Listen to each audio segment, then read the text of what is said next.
इस समय हिंदुओं का एक ही कर्तव्य है, सनातनियों का एक ही कर्तव्य है कि जागो, एक रहो, नेक रहो, बंटना नहीं, बंटोगे तो कटोगे। Never divide, strength is the unity, कि एकता में ही बल है। यदा यदा ही धर्मस्य ग्लानिर्भवति भारत अभ्युत्थानम् अधर्मस्य तदात्मानं सृजाम्यहम् परित्राणाय साधूनां विनाशाय च दुष्कृताम् धर्म संस्थापनार्थाय संभवामि युगे युगे। बीटेक करने के बाद आपकी इच्छा नहीं हुई कि आप शादी करें, घर परिवार बसाएं, माता पिता की? जी नहीं, ये तो पशु पक्षी भी करते हैं, घर बसाना ये तो पशु पक्षियों का भी काम है। हम जीवों का काम है परब्रह्म परमात्मा से एक ही कार्य करना। आत्मा और परमात्मा का मिलन का मधुमास है, यही महारास है।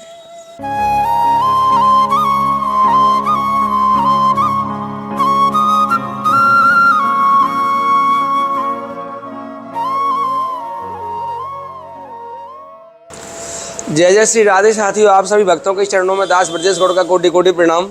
दास फिर स्वागत करता है आपके अपने चैनल ब्रज आधार श्री राधा में। यद्यपि इस समय हम अपने अन्य क्षेत्र पर खड़े हुए, ये हमारा अन्य क्षेत्र है, एक बार दिखाओ प्रभु। ये हमारा अन्य क्षेत्र है, यहीं संतों की प्रसादी होती है नित्य प्रति। ठाकुर जी के जो लाडले संत पदार्थ हैं उनकी यहीं सेवा करते हैं हम। ये हमारी श्री जी हैं और हमारी लाडली जी का विग्रह आप देख ही रहे हैं। डेली यहीं इनका भोग लगा के हम संतों को प्रसाद पवाते हैं। तो यदा कदा यहाँ संत पधारते भी हैं। और आपको बता दें कि हम अक्सर बताते भी रहते हैं कि हमारी कुछ सेवाएं कैमरे के पीछे भी चलती हैं। जी हाँ, हमारे यहाँ अन्य क्षेत्र पर हमारा के ठाकुर जी का हम तो निमित्त बने हुए, इस अन्य क्षेत्र पर संत अक्सर भोजन के बाद भी दास को कुछ आज्ञा कर देते हैं कि बेटा हमारी ये सेवा करो। अब यहाँ हमारे पास एक ऐसे बाबा बैठे हुए जो बाबा से लगभग हम 15 दिन से कह रहे थे। बाबा बोले कंबल नहीं है बेटा, मैं खुले में सोता हूँ। मैंने कहा महाराज जी आ जाना, तो महाराज जी के यहाँ कंबल लेके आ चुके हैं हम, ये रहे। और एक संत और है, एक ऐसे संत का दर्शन आपको करवाने वाला हूँ मैं अब, जिन्होंने बीटेक की इंजीनियरिंग करने के बाद वो इस ब्रज में आए और ब्रज में रहकर इन ब्रज की गलियों में मस्त होकर घूमते हैं। यद्यपि 2 साल से वो इस ठाकुर जी के अन्य क्षेत्र पर यहाँ पधारते हैं, जो लाडली जी का अन्य क्षेत्र है ये। और उन महाराज जी का सत्संग तो आपको सुनाऊंगा। पहले महाराज जी का, इनका स्वास्थ्य ज़्यादा खराब है। महाराज जी यहाँ बैठे हुए हैं। राधे राधे महाराज जी। महाराज जी आप कंबल ले लो, क्योंकि बुखार आ रहा है ना आपको। तो महाराज जी आप खुले में सोते हैं? अच्छा जी, खुशियों के दीप जलते रहें। जी महाराज जी, जय जयकार होगी भगवान। जय हो महाराज जी। महाराज जी को बुखार आ रहा है, अभी तुरंत टैबलेट भी दी है महाराज जी को यहाँ से बुखार की। और महाराज जी आप कंबल ले लो। अब आप लड़का नहीं है, अगर आप बैठो थोड़ी देर तो मैं आपको छुड़वा दूंगा बाइक से, या आप पैदल जा सकते हैं महाराज जी। ठीक है महाराज जी, राधे श्याम। राधे श्याम, राधे श्याम। हमारे साथ अब यहाँ बैठे हुए हैं जिनको हम दयालु के नाम से जानते हैं। जी हाँ, हमारे महाराज जी बैठे हुए हैं। और थोड़ी सी भगवत चर्चा, कुछ प्रश्न हैं हमारे। महाराज जी हम आपसे 2 प्रश्न करेंगे केवल। जी, आत्मा क्या है, परमात्मा क्या है, आत्मा को परमात्मा से कैसे मिलाया जाता है? पहला प्रश्न महाराज जी के, इस आत्मा को हम परमात्मा से कैसे मिलाएं? इस संसार में रहते हुए हमें क्या करना चाहिए ऐसा कि हमारी ये आत्मा परमात्मा से मिल जाए? जी पंडित जी महाराज, एक प्रश्न और है महाराज जी मेरा। जी 2 प्रश्न करूंगा मैं आपसे।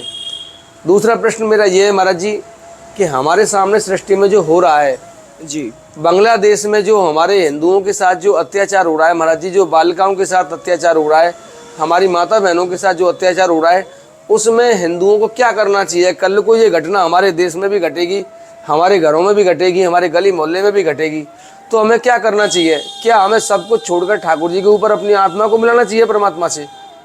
महाराज 2 प्रश्न है मेरे, इनका आप जवाब देने की कृपा करें। जी सर्वप्रथम तो ओम नमो नारायण, राधे श्याम आप सभी को। हमारे जो भी महाराज के जो भी यूट्यूब चैनल देखने वाले, जो भी हमारे श्रोता, आधार श्री राधा चैनल पर जो भी हमारे भक्तजन, जो भी श्रद्धालु जन, जो भी हिंदुत्व जुड़ते हैं, उन सबको तो सर्वप्रथम राधे श्याम, ओम नमो नारायण आप सभी को। बहुत सुंदर प्रश्न हमारे पंडित जी महाराज ने किया है। आजकल जो सनातन धर्म के जो द्रोही हैं, सर्वप्रथम इनका जो प्रश्न था वो था कि आत्मा को परमात्मा से कैसे मिलाया जाए। तो पहली बात, हम आत्मा समझते हैं कि आत्मा है क्या। आत्मा एक सामान्य तत्व कहा जा सके, या एक परमात्मा का एक छोटा सा अंश कहा जा सके, केवल तुच्छ सा अंश जो समझ सकते हो। एक बाल के तिनके की भी तिनके बराबर की आत्मा का जो साइज होता है ना, वो आत्मा उतनी छोटी होती है, एकदम कतई सूक्ष्म होती है। तो वे सूक्ष्म होती है और परमात्मा जो होता है, जो सारे आत्माओं में जो परम हो, परमात्मा जो परम तत्वों का बोध कराता। अब परमात्मा, अब कैसे मान लिया जाए कि भाई परमात्मा है? ये भी प्रश्न उठता है कि भाई कैसे मान लिया जाए कि परमात्मा है। तो कहा गया, भगवान कहते थे अर्जुन से, अर्जुन वासुदेव सुतम देवम कंस चानूर मर्दनम देवकी परमानंदनम कृष्णम वंदे जगत गुरुम, कि इस संसार में एकमात्र ठाकुर जी के अतिरिक्त कोई भी परब्रह्म परमेश्वर नहीं है। और यद्यपि या संसार के जो भी परब्रह्म परमेश्वर बनने का जो भी ढोंग कर रहे हैं, वे लोग ये नहीं जानते कि जो कर्तम सो भोक्तम, आप यदि अच्छे कर्म करोगे स्वतः ही आपको फल अच्छा मिलेगा। अब परमात्मा तय यही बात से होती है कि इसी चौपाई से यह सिद्ध हो जाती है कि भगवान परब्रह्म परमेश्वर है।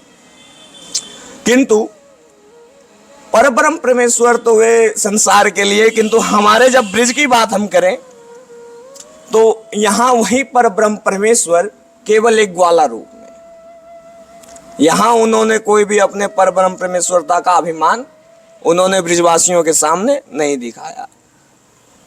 ब्रिजवासी, भगवान कहते हैं कि ब्रिजवासी मुझे अपने प्राणों से भी अधिक प्रिय है। तो अगर हम लोग अगर भगवान के आत्मा को ही, अगर प्राण प्रिय वस्तु को ही अगर हम कष्ट पहुंचाने का चेष्टा करेंगे, आपकी भूमि पर अगर हम रह करके ब्रिजवासियों का यदि हम सम्मान ना करें, तो कदापि हम परमात्मा से मिलनसार नहीं कर सकते। क्योंकि आप लोग जो हो वे परमात्मा के ठाकुर जी के एक सखा हो, और सखा के बगैर कोई भी प्रभु के पास नहीं पहुंच सकता। अब बात रही परमात्मा की, तो एक चौपाई और है, कृष्णाय वासुदेवाय हरे परमात्मने प्रणत क्लेश नाशाय गोविंदाय नमो नमः। अर्थात ये सिद्ध हो जाता है कि परमात्मा केवल मात्र हमारे श्री ठाकुर जी महाराज है, श्री परब्रह्म परमेश्वर है। पर वे भी परब्रह्म परमेश्वर हमारी किशोरी जी की सेवा में दिन रात नियुक्त रहते हैं। हाँ, दुनिया हरे कृष्ण जपती है, कृष्ण जी राधे राधे जपते हैं। तो हम लोगों को क्या जपना चाहिए? राधे राधे कृष्ण। क्योंकि कृष्ण नाम कहने का अधिकार केवल हमारे श्री जी के पास है, और कोई व्यक्ति कृष्ण जी का नाम इस प्रकार नहीं उच्चारण कर सकता। उसी प्रकार राधा कहने का अधिकार केवल हमारे श्री ठाकुर जी को, और कोई भी उनका ये नाम लेने का दुस्साहस, इसे दुस्साहस ही कहते हैं। हाँ जी, श्री जी का नाम नहीं ले सकते हम? नहीं जी, सामान्य रूप में हम लोग जो कह देते ना राधे राधे, ये अपराध भी माना जाता है, क्योंकि राधा जी का नाम केवल ठाकुर जी उच्चारण करते हैं और कृष्ण का नाम केवल राधा जी ले सकते हैं। तो हम लोगों को क्या जपना चाहिए? राधे कृष्ण। इससे हमारे दोनों आराध्य देव खुश रहेंगे। और राधा इसके लिए कि जो राधे राधे कहे तो श्याम वा को पीछे डोले, जो राधे राधे बोले श्याम वा को पीछे डोले। यदि आप राधे राधे शब्द का उच्चारण यदि धोखावश भी कर ले हो, तो वहां ठाकुर जी प्रकट हो जाते हैं। तो आपका परमात्मा से एक ही रूप में साक्षात्कार हो सकता है। यदि आप राधा नाम का आश्रय लो तो सरल ही आपको परब्रह्म परमेश्वर के दर्शन हो जाएंगे, और वो आत्मा सदा के लिए प्रभु के गौलोक में विद्यमान हो जाते हैं, वहां ठाकुर जी के चरण सेवा में लीन हो जाते हैं। मैंने सुना है महाराज जी, आपके श्री मुख से सुना है शायद, और आपकी नॉलेज भी देखिए, मैंने आपने बीटेक किया था महाराज जी। जिस बीटेक को करने के लिए माँ बाप बहुत बड़े यत्न करते हैं महाराज जी। बच्चे में देखो, पढ़ाई जब बच्चे की होती है तो महाराज जी लाखों रुपया खर्च होता है जी, और बीटेक मेरे ख्याल से महाराज 4 से 6 लाख रुपए में होती है आज भी, अगर बीटेक कोई बच्चा करेगा तो। जी बिल्कुल। 4-6 लाख रुपए खर्च करके माता पिता अपने उस बच्चे को इंजीनियर बनाते हैं। इंजीनियर बनाने के बाद नाना प्रकार के सपने भी संजोते हैं।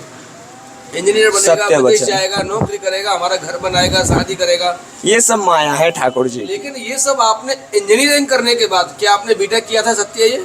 जी, मैंने सत्य में बीटेक कर रखे हैं। तो महाराज जी ये सब कैसे पॉसिबल हुआ? एक इतना पढ़ा लिखा छात्र किसी कॉलेज का, और अचानक से एक इतना अनंत ज्ञान को धारण कर ले, और वह उसे लात मार जी, सांसारिक माया को। हमारा मानना है जी, परिवर्तन जीवन का एक मूल उद्देश्य है। जैसे दिन होता है तो रात भी होना जरूरी है।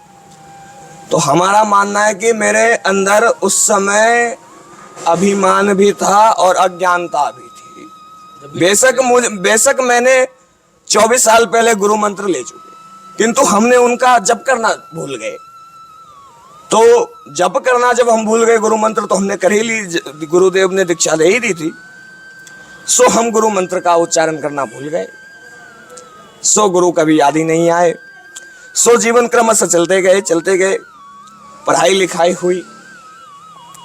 बीटेक से पहले बनाए थे गुरु आपने? जी, आज से 25 साल पहले जब हम बीटेक, जब उस समय में कुल मिला के समझो 3-4 साल का ही था। अच्छा। जब हमारे गुरुजी कहीं से आए और हम मिथिला में जन्म लेने के कारण ये सौभाग्य रहा कि श्री सीताजी की भूमि से उनके हम छोटे से लाला उनके भाई लगे। इस नाचीज को शिवगिरी कहते हैं। हाँ, हमारे सनातन धर्म की यही तो विशेषता है कि नालायकों को भी प्रभु लायक बनाते। सिया राम मैं सब जग जानी, करही प्रणाम जोग जुग पानी। तो जानना चाहिए, व्यर्थ की कुतर्क करने से कोई सत्संग का आनंद नहीं आता। उस पर ब्रह्म परमेश्वर का नाम लेने के लिए अगर आपको सत्संग का वास्तविक में ज्ञान चाहिए तो या तो आप ब्राह्मण के पास जाइए या तो कोई सिद्ध महात्मा के पास, कोई संत के पास जाइए। संत महापुरुष बिनु सत्संग विवेक न होई, राम कृपा बिनु सुलभ न सोई। कि बिनु सत्संग के विवेक नहीं हो सकता। तो उसी के लिए राम कृपा, जब तक अगर राम कृपा आप पे नहीं होगी तो वे सुलभ नहीं होगा, वे आपके लिए कठिन हो जाएगा, वे ज्ञान आपको सुलभ प्राप्त नहीं होगा। और यदि प्रभु राम की कृपा आप पर हो गई तो स्वतः ही वे ज्ञान आपके लिए सुलभ हो जाएगा, आसान हो जाएगा। कहीं आपको हाथ पैर मारने की जरूरत नहीं। बीटेक करने के बाद आपकी इच्छा नहीं हुई कि आप शादी करें, घर परिवार बसाएं, माता पिता की? जी नहीं, ये तो पशु पक्षी भी करते हैं, घर बसाना ये तो पशु पक्षियों का भी काम है। हम जीवों का काम है परब्रह्म परमात्मा से एकीकार करना। आत्मा और परमात्मा का मिलन का मधुमास है, यही महारास है। ये रहस्य कब समझ में आया पहली बार आपके कि हमने जो किया है बीटेक आदि, जो हमने सांसारिक ज्ञान अर्जित किया है, ये बेकार है? ये होश कब आया? जी, दुनिया अपने आप को मानती है कि मैं तो पूर्व काल से भी महात्मा रह चुका। अच्छा। और ये सब ज्ञान हमारे गुरु जी के गुरु मंत्र ने हमें आभास कराया। जिस प्रकार एक प्राणी को कखा गगा बुढ़ापे तक याद होती है, वह कभी उस चीज को नहीं भूलता, उसी प्रकार व्यक्ति अपने किए गए कर्मों को बेशक नहीं भूलता, उनको याद होती है, याद आप। पर व्यक्ति ना जानबूझ करके, नादानी मान करके उन कर्मों को वे करते हैं। भगवान कभी नहीं कहते कि बेटे आप गलत कर्म करो, आप गलत कर्म से हमारे लिए कुछ लाओ या हमें कोई भोग अर्पण करो। सुदामा जी ने भगवान को आज तक कभी कुछ चढ़ाया नहीं, कुछ अर्पण नहीं किया भाव के अतिरिक्त। कभी भी सुदामा जी ने भगवान के सामने हाथ यूं ना फैलाई। उस समय जो दाता भगवान है, उस समय भगवान भिखारी हो गए और दाता हो गए सुदामा जी। दाता इसके लिए हो गए कि उनमें ब्रह्मत्व का कभी अभिमान नहीं हुआ। वे जो भी वस्तु लाते थे उसमें से वे आदि प्रभु को अर्पण करते थे और उसके पश्चात अपने पुत्रों को खवाते थे, और जब जो बच जाए तब वे खुद पाते। ऐसा विचार किसी भी पुरुष में नहीं हो सकता। सुदामा जी एक महान संत थे। वो तो ठीक है महाराज जी, आपने जब बीटेक की, बीटेक जब आपकी हो गई क्लियर महाराज जी, पास आउट हो गए आप कॉलेज से, तो फिर नौकरी करने के बजाय आप संत बने या कहीं घर पे रहे थे बीटेक होने के बाद आप? नहीं जी, ये संत कब बने आप? जी संत बने हुए हमें 5 साल से ऊपर। 5 साल हो गया। 5 साल से पहले आप घर पे ही थे? हाँ, अपने निजी जीवनों पर अपना ध्यान केंद्रित था। तो अचानक से कैसे बदला? वो तो कह रहा हूँ बीटेक। ये सब गुरु के कारण, गुरु कृपा के कारण, गुरु मंत्र के कारण।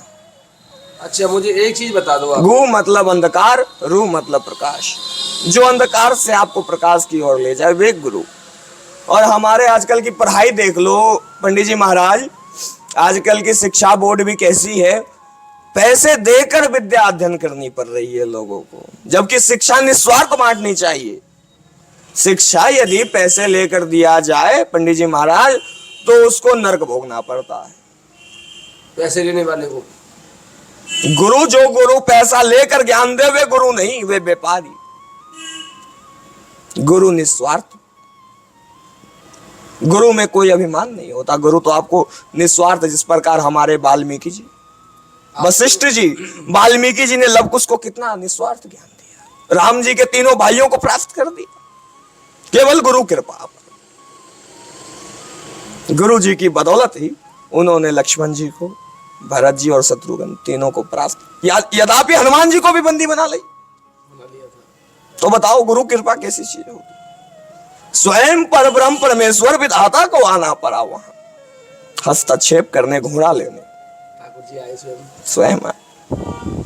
तब क्या किया, गुरु वाल्मीकि जी ने हस्तक्षेप किया, प्रभु को रोक लिया, बाण नहीं चलाने दी। तभी तो कहते हैं जाको गुरु बलवान तो चेला पहलवान। ये सब गुरु की बदौलत है। महाराज जी, आपने सांसारिक ज्ञान भी अर्जित कर लिया और आध्यात्मिक ज्ञान भी अर्जित कर लिया। इन दोनों के मिश्रण से आप ये बताएं कि आज की जो दशा हो रही है महाराज जी, जैसे हमारे हिंदुओं पर अत्याचार होता है, बांग्लादेश आदि में जो हत्याएं हो रही हैं महाराज जी, जो अपराध हो रहे हैं हमारी माता बहनों के ऊपर, उनके विषय में 2 विचार प्रकट कीजिए महाराज जी। क्या हो रहा है सृष्टि में, ठाकुर जी क्यों देख रहे हैं सब कुछ, ये हमें क्या करना चाहिए सब? कहते हैं पंडित जी ये सब कुकृत्य हो रहा है, ये सब अपने पापों का परिणाम भोगने के लिए। देखिए गलती तो इंसान अपराध कर देता है, पर उस अपराध का परिणाम इतना भयानक होता है पंडित जी महाराज, जिसका चिंतन करने मात्र से ही आत्मा के रोम रोम खड़े हो जाते हैं। ये जो भी अत्याचार अपराध जो हो रहा है हमारे सनातन धर्म पर, तो भगवान एक चौपाई कह गए, यदा यदा ही धर्मस्य ग्लानिर्भवति भारत अभ्युत्थानम् अधर्मस्य तदात्मानं सृजाम्यहम् परित्राणाय साधूनां विनाशाय च दुष्कृताम् धर्म संस्थापनार्थाय संभवामि युगे युगे। हे पार्थ, जब जब धर्म पर अधर्म का प्रभाव बढ़ने लगता है तब तब प्रभु प्रकट होते हैं। और यद्यपि अभी कलयुग का केवल 5200 वर्ष ही हुए पंडित जी महाराज, तो इस हिसाब से कलयुग अभी बच्चा है, और बच्चे पर कोई पिता क्या मारे। पर जो बच्चा बाल्यकाल में ही उदंड हो गणेश जी की तरह, तो महादेव बाबा को गला काटनी पड़ी। क्यों? क्योंकि उनमें संस्कार नहीं था। उन्होंने अपने ही पिता को कह दिया भाई कैलाश से बाहर चले जाओ।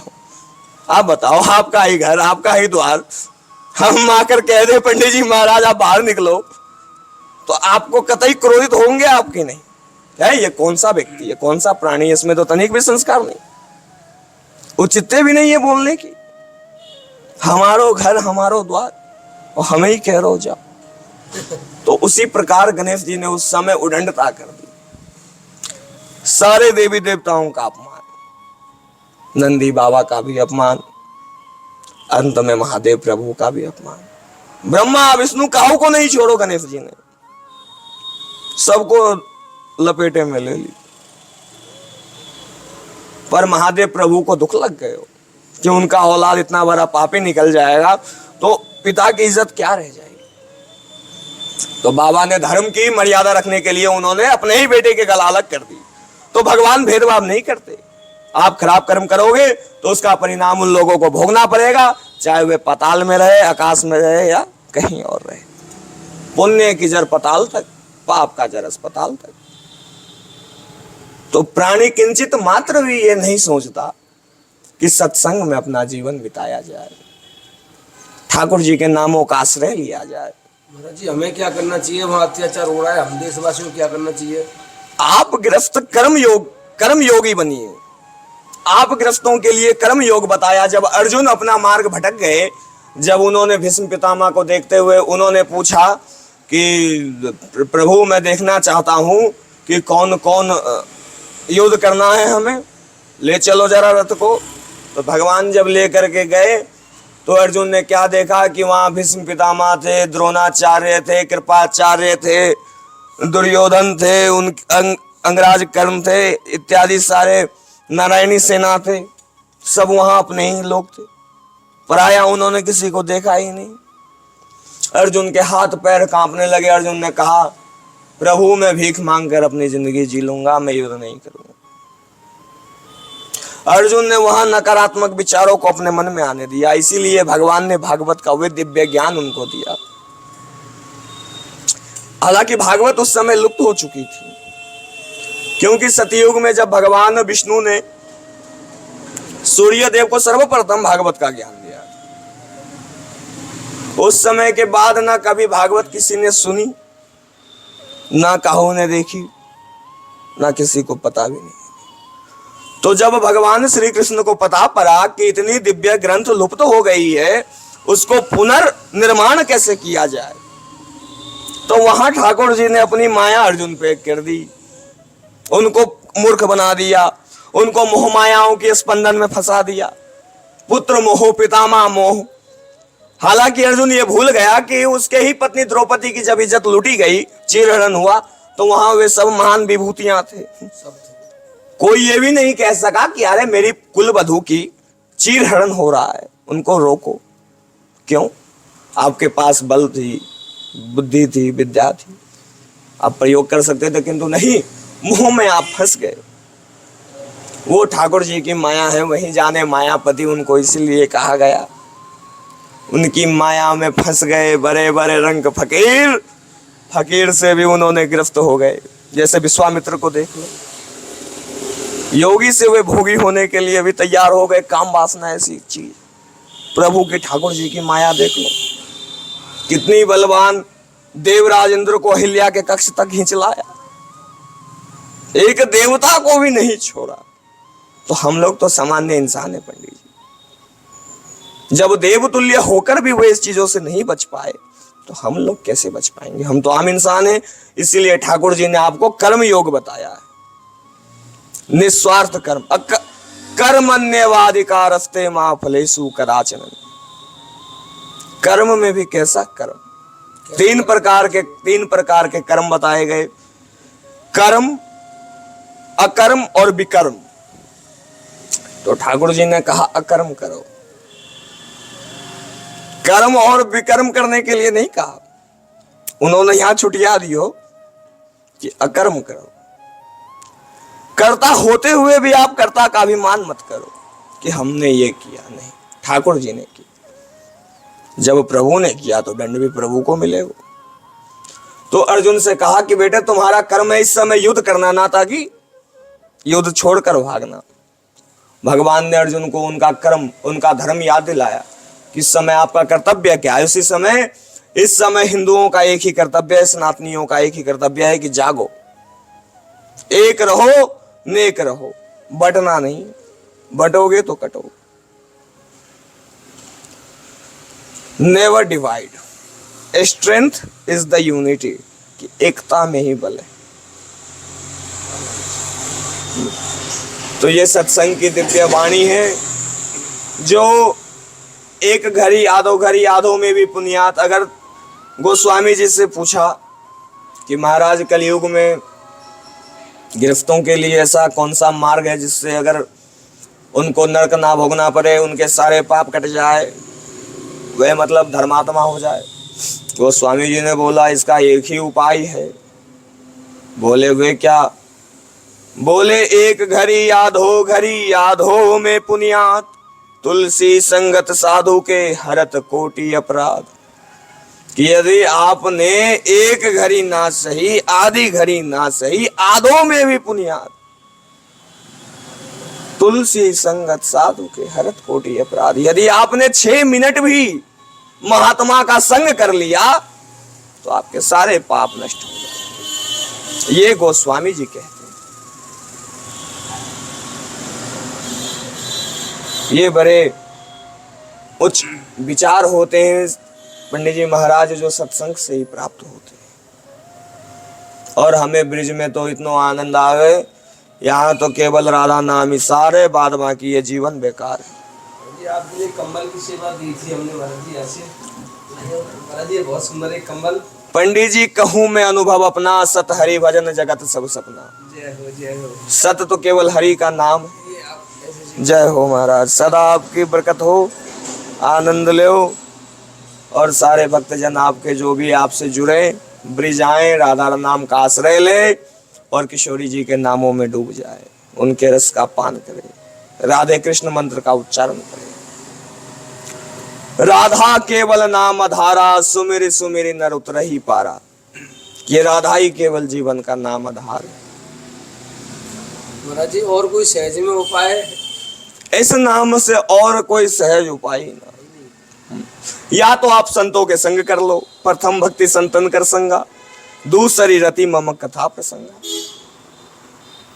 संतों का संग कर लो और क्या। उसमें कोई पाबंदी नहीं बताई भगवान ने, उसमें आपको खुली छूट दे दी कि संत संगत कर लो। संत ही मार्ग बताते हैं। अगर संत की कृपा हो तो वहां गौकर्ण जैसे पुत्र होते हैं, बिल्कुल नहीं तो धुंधकारी जैसे औलाद तो है ही, सबकी जो नित्य प्रतिदिन अपने माता पिता को कष्ट देते हैं। आपने जो ब्राह्मण का सम्मान नहीं करते वे चंडाल होते हैं। ब्राह्मण और संतों का सम्मान परम आवश्यक चीज। ये दो व्यक्ति हमारे धर्म की नींव है। कहते हैं ना दिन रात, तो संत यदि दिन है तो ब्राह्मण रात। वे पूरक हैं एक दूसरे के। पूरक है, साधु ब्राह्मण पूरक है महाराज जी एक दूसरे को। उनको आपस में प्रेम रखना चाहिए। हमारे सारे कर्म कांडों को कौन कराता है? एक ब्राह्मण ही कराता है। तो उनसे हम वर्जित कैसे हो सकते हैं? ब्राह्मण ब्रह्म वाक्य जनार्दनम, कि ब्राह्मण के तो वाक्य में ही ब्रह्म बैठा है। वाक्य में ब्रह्म है महाराज जी। कोई तो जब वे ब्रह्म ही है तो वे तो संत है, परम संत। तो इसीलिए ब्राह्मण का भी उतना ही सम्मान हो जितना आप महात्माओं की करते हो। हमारा यही कहना मेरे प्यारे हिंदू भाई बहनों, एक रहो नेक रहो।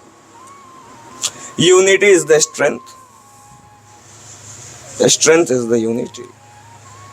इसकी उल्टा कर दो, कहते हैं कि प्रभु की भजन आप किसी भी प्रकार कर लो, मोक्ष मिलना ही मिलना है तय, कैसे भी कर लो। कैसे भी कर लो। वाल्मीकि जी ने तो उल्टा नाम जपे और वे ब्रह्म हो गए। तो राम जी भला किसी को कहाँ अपवित्र अपावन रहने दो, उनको तो राम जी पावन कर देते हैं। हाँ, पर राम जी भी ये कहते हैं कि शिव द्रोही मम भक्त कहावा, सो नर मोहि स्वप्न नहीं भाव। क्योंकि राम जी के गुरु शंकर भगवान, इसीलिए कोई भी शिष्य अपने गुरु का अपमान सहन नहीं कर सकता। आपने शादी विवाह नहीं किया, आपको वैराग्य हो गया, तो महाराज जी घर वाले आपको याद नहीं करते अब कभी? घर वालों को जी ये सब एक मोहमाया है पंडित जी महाराज। जिस मोहमाया में यदि हम फंस गए तो फिर नरक भोगना पड़ेगा। अगर बालक जब माँ के गर्भ में होता है तो कहाँ होता है पंडित जी महाराज? वे तो नरक भोगता है 9 महीने। 9 महीने वे तो भगवान से याचना करता है कि प्रभु मुझे गर्भ से बाहर निकालो, मैं भजन करूंगा भजन करूंगा भजन करूंगा। कहाँ गए वे भजन? कहाँ गए वे वादे? कहाँ गए? कहाँ गए वे वचन जो हमने ठाकुर जी से किया?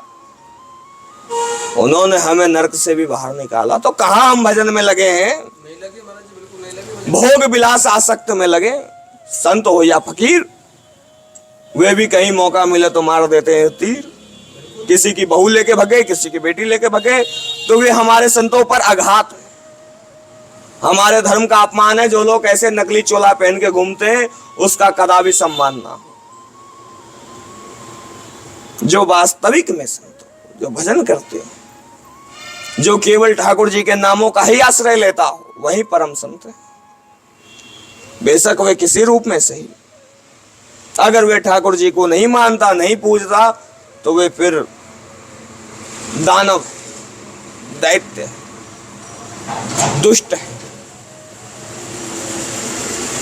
एक चौपाई कही गई कि श्री गुरु चरण सरोज रज निज मन मुकुर सुधारी, बरनहु रघुबर बिमल जसु जोदा यकु फलचारी, बुद्धिहीन तनु जानिके सुमिरो पवन कुमार, बल बुद्धि विद्या देहु मोई हरहु कलेश विकार।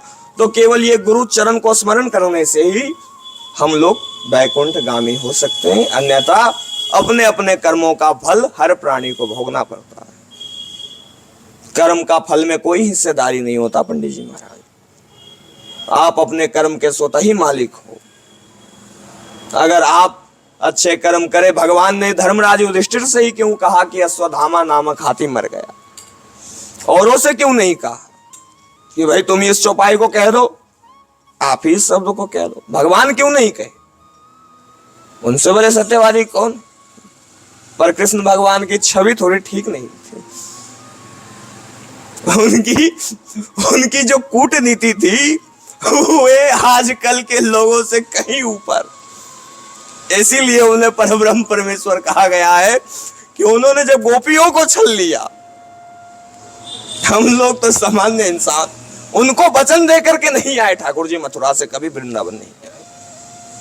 उनके क्या प्रेम का मान नहीं रख सकते थे ठाकुर जी? पर क्यों नहीं आए? क्योंकि उनको अपने कर्तव्य निभाना था। कर्तव्य के लिए अपने घर परिवार सबको छोड़ देना चाहिए। तो हमारा कर्तव्य केवल धर्म है, जिसके लिए हमें अपने सखा संबंधियों को छोड़ना पड़ा। अगर हम नहीं छोड़ेंगे तो इसमें हम नहीं आ पाएंगे। ये मार्ग संत मार्ग बड़ा कठिन है, इसे हर कोई नहीं अपना सकता पंडित जी महाराज। इस मार्ग में यदि हम कठोरता नहीं रखेंगे तो हम फंस जाएंगे माया में, फिर हमारा भी उद्धार नहीं हो पाएगा। तो केवल मात्र किशोरी जी के नामों का आश्रय, इसीलिए नित्य प्रतिदिन हम बरसाना आते रहे। और महाराज जी दूसरा पक्ष भी तो है, एक दूसरा पक्ष ये है कि अगर हम इनको नहीं छोड़ेंगे सगे संबंधियों को, फिर भी छोड़ने पड़ेंगे।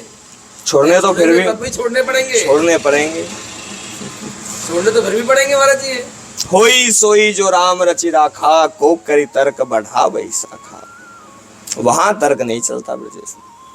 बेशक इंसान तो लाख तर्कबाजी कर ही ले, क्या रे क्या होगा, नर्क किसने देखा, स्वर्ग किसने देखा, पर वहां कुतर्क नहीं चलती। वहां डायरेक्ट एक्शन होता है, वहां नर्क में पठा दिया जाता है व्यक्ति को अपने कर्मानुसार। 7 प्रकार के नर्क बताए गए। तो अगली वीडियो में विश्लेषण होगी। जैसी आपकी आज्ञा। और कुछ अगर आपको पूछने हो पंडित जी महाराज तो पूछ सको। अब तो हम आपको प्रयागराज में ही मिलेंगे। अच्छा, श्री पंचदश नाम जूना अखाड़ा। अच्छा जी, प्रयागराज जा रहे हैं आप? जी जी। बाबा शिवगिरी गिरी संप्रदाय 10 नाम, उनमें हम लोग गिरी, वैसे 10 नामों का 10 नाम है, उनको एक ही 10 नामी मंत्र दिया गया। गिरी पुरी भारती अरण्य सागर तीर्थ आश्रम बण 10 नामी नमो नमः, ऐसा कुछ 10 नाम है 10 नामियों। कल जा रहे हैं आप प्रयागराज? हाँ, आज कल प्रयागराज प्रस्थान होंगे। ठीक है महाराज, राधे राधे। बड़ा अच्छा लगा आपसे मिलके महाराज जी। ले लूं? हाँ जी, बहुत आपसे मिलकर बहुत आनंद लगे, ऐसे ब्रिजवासियों के संग बैठकर ऐसे सत्संग। महाराज जी ने कितना सुंदर वृत्तांत बताया आत्मा को परमात्मा से मिलाने का। और महाराज जी ने ये भी बताया, जो मैंने बांग्लादेश के विषय में पूछा, मैं लगातार कई संतों से पूछ चुका हूँ इस बात को कि हमारे जो हिंदू भाई बहनों के साथ वहाँ अत्याचार हो रहा है, उससे पीड़ा होती है सुन के। तो महाराज जी ने बस इतना ही कहा शॉर्ट रूप में, क्योंकि सोशल मीडिया है, या ज़्यादा कुछ बोल भी नहीं सकते, विवाद का विषय बन जाता है, कि एक रहो, बस एक रहो, कटोगे तो बटोगे। जहाँ किसी हिंदू के ऊपर अत्याचार हो रहा हो वहाँ सबको एक साथ एकजुट होकर खड़े हो जाना चाहिए। ये महाराज जी ने कहा है मुख्य रूप से। और श्री जी का नाम तो महाराज जी ने कल्याण का परम साधन बताया ही। जी जी, श्री जी का ही नाम है, उसका आश्रय लो। श्री जी केवल नाम आधारा, सुमिर सुमिर नर रही पारा। ठीक है महाराज जी, तो आप अगले दर्शन के साथ मिलेंगे आपसे, तब तक के लिए जय श्री राधे, जय श्री कृष्ण, जय महाराज जी, राधे श्याम। आनंद आनंद, राधे श्याम, राधे श्याम।